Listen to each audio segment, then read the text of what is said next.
저는 작지만 자부심 있는 영상 음악 제작 스튜디오를 운영하고 있습니다. 예전에는 가수나 크리에이터들이 스튜디오에 와서 녹음하거나 영상을 제작하곤 했지만 요즘은 대부분이 직접 콘텐츠를 제작해 스트리밍 플랫폼에 올리는 시대가 되었죠. 자연스레 스튜디오를 찾아오는 이들도 줄어들고 경영도 점점 어려워졌습니다. 그래서 몇 년 전부터는 옛날 테이프, VHS나 카세트, 8mm 필름 등에 담긴 영상과 음성 데이터를 디지털로 변환해주는 일을 병행하고 있습니다.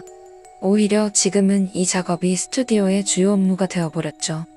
CD나 DVD 같은 물리 매체조차 접해보지 못한 젊은 세대가 많아진 지금, 테이프에 녹화된 추억을 디지털로 되살리는 일은 단순한 작업을 넘어 누군가의 과거를 복원하는 의미 있는 일이 되었습니다.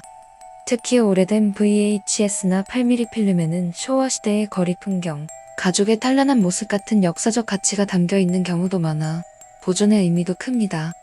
테이프는 디지털 데이터처럼 안정적이지 않아서 보관 상태에 따라 곰팡이가 피거나 손상되기도 쉽습니다. 또 요즘은 테이프를 재생할 장비조차 구하기 어려운 경우도 많아 저희에게 테이프 보관 의뢰가 꾸준히 들어오고 있습니다. 이런 작업을 하다 보면 가끔 정말 이상한 영상을 마주치는 경우도 있습니다. 예를 들어 아이가 몰래 찍은 듯한 부부싸움 장면이나 차마 말하기 어려운 개인적인 영상들도 간혹 발견됩니다. 하지만 그 중에서도 한편의 테이프는 제 인생에서 가장 강렬하고도 기묘한 기억으로 남았습니다. 의뢰인은 70대쯤 되어 보이는 남성이었고 영상 매체에 대한 지식도 상당한 전문가였습니다. 테이프에는 그가 젊은 시절 교제했던 여성, 즉 전 여자친구로 추정되는 인물이 나오는 영상이 담겨 있었습니다.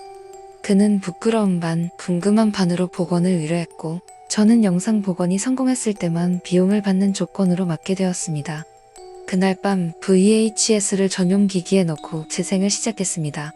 화면에는 20대쯤 되어 보이는 여성 한 명이 비즈니스 호텔로 보이는 방에서 침대 가장자리에 앉아 카메라를 응시하고 있었습니다. 데님 팬츠에 꽃무늬 셔츠를 입고 있었고 약간 긴장한 듯 미소를 지은 채였습니다. 그런데 영상은 얼마 지나지 않아 심하게 흐트러졌고 화면과 소리가 끊기고 일그러지기 시작했습니다. 트래킹 문제였습니다. VHS는 자기 테이프에 영상 신호를 기록하는 방식인데 오랜 세월이 지나면 테이프가 열화되어 재생이 어려워집니다. 다행히 저는 복원 전문가였기 때문에 전문 장비와 소프트웨어를 동원해 복원 작업을 시작했습니다.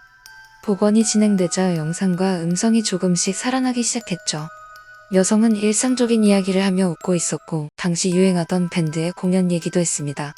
그러다 갑자기 이상한 장면이 이어졌습니다. 그녀는 침대에 등을 대고 앉은 상태에서 갑자기 양손을 머리 위로 올리고 상반신만을 이용해 복근 운동을 하듯 일어나기를 반복했습니다. 그런데 이상하게도 다리가 고정된 것도 아닌데 전혀 들리지 않고 상반신만 기묘하게 튀듯 움직였습니다. 숨도 차지 않은 얼굴로 말까지 이어가며 그런 움직임을 반복하더군요. 그 순간 저는 무언가 놓치고 있다는 것을 깨달았습니다. 바로 음성 트랙이었습니다. 그녀의 목소리는 왼쪽 채널에만 있었고 오른쪽 채널은 무음 상태였던 겁니다. 저는 오른쪽 채널에 출력을 켰고 그 순간 스튜디오 전체에 소름 끼치는 소리가 울려 퍼졌습니다.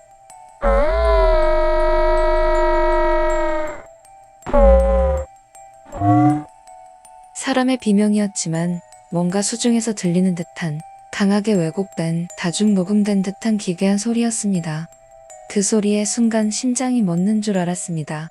당황한 저는 즉시 스피커 출력을 껐지만 그 소리는 여전히 귀에 울리는 듯 했습니다. 그리고 실신했는지 정신을 잃었습니다. 눈을 떴을 때는 스튜디오 동료가 저를 깨우고 있었고 동료는 창백한 얼굴로 말했습니다. 너 지금 대체 뭘 보고 있었던 거야?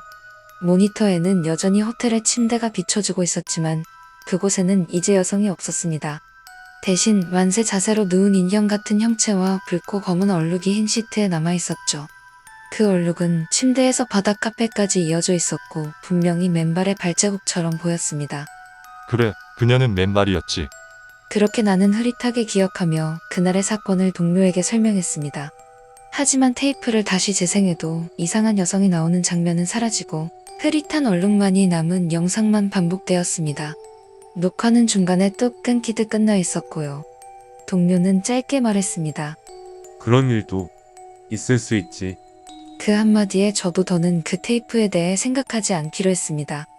조금 장황한 이야기였지만 끝까지 읽어주셔서 감사합니다. 혹시라도 당신의 집이나 친가에 옛 테이프가 잠들어 있다면 너무 늦기 전에 디지털로 옮겨두시길 권합니다. 그 안에는 잊고 있었던 소중한 추억이 담겨 있을지도 모릅니다. 혹은 잊지 말았어야 할 무언가가 담겨 있을지도요.